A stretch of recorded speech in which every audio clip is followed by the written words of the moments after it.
Welcome to this tutorial where I'm going to show you how to make a pleated face mask like this one here. It has a nose wire inside and this particular one is the elastic version, but there's also a tie cord version as well. So in your pack you will have an instruction sheet,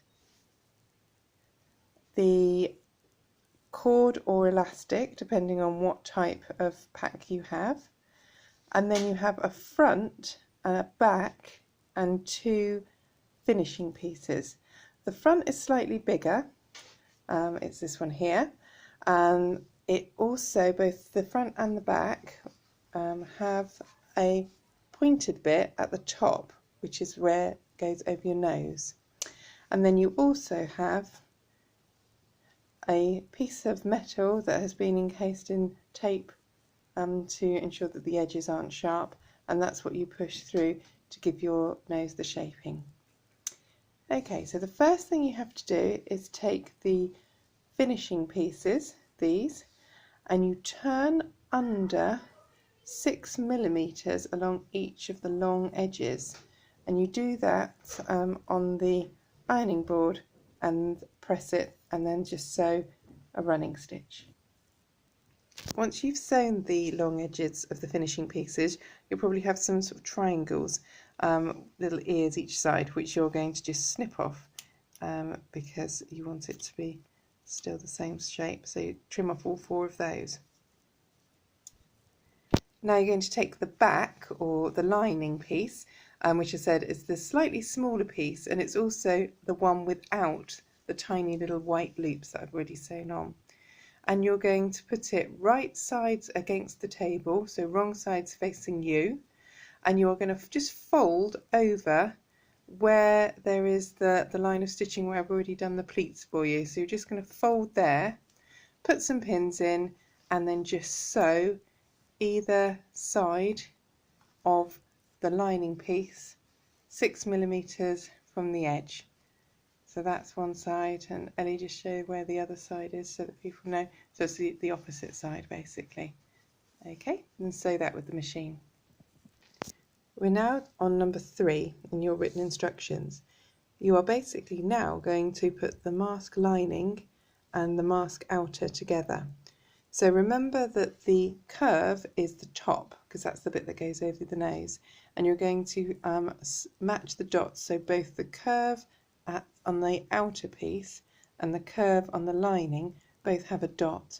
So you're going to match those, and then you're going to continue your line of pins so that the top is pinned, and then you're going to sew it with a 1 centimeter seam allowance.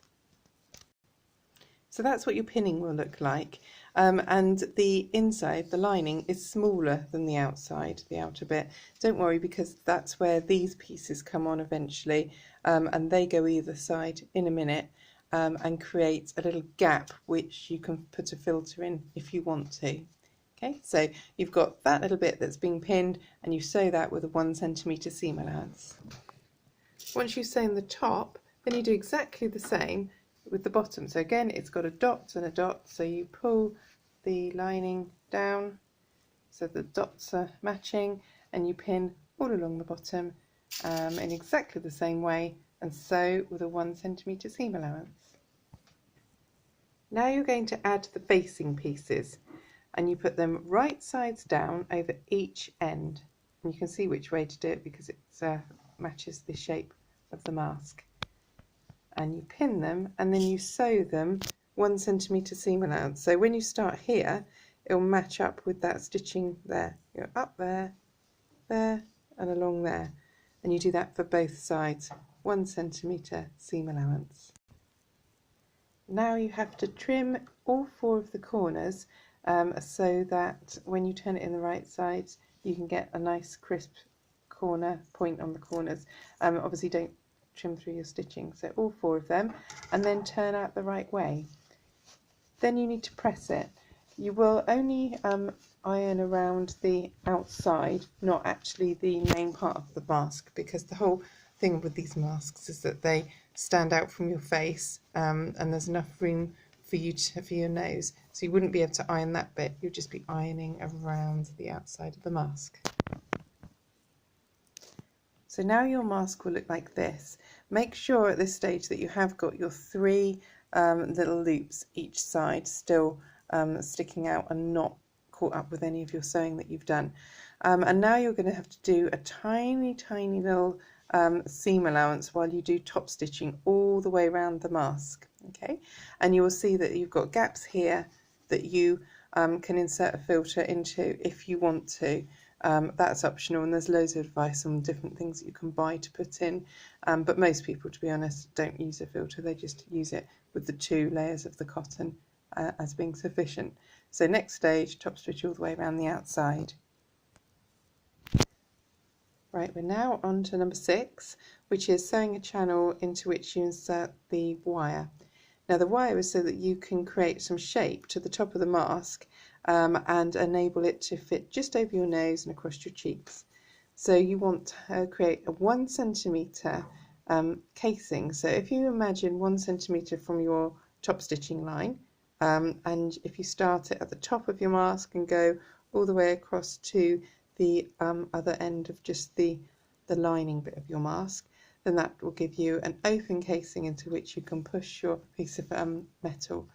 And when you come to launder it, you can just pull that back out because it's going to be loose both ends. So 1 centimetre seam allowance will be tight enough to keep the metal in place, but still enable you to take it out when you come to washing it.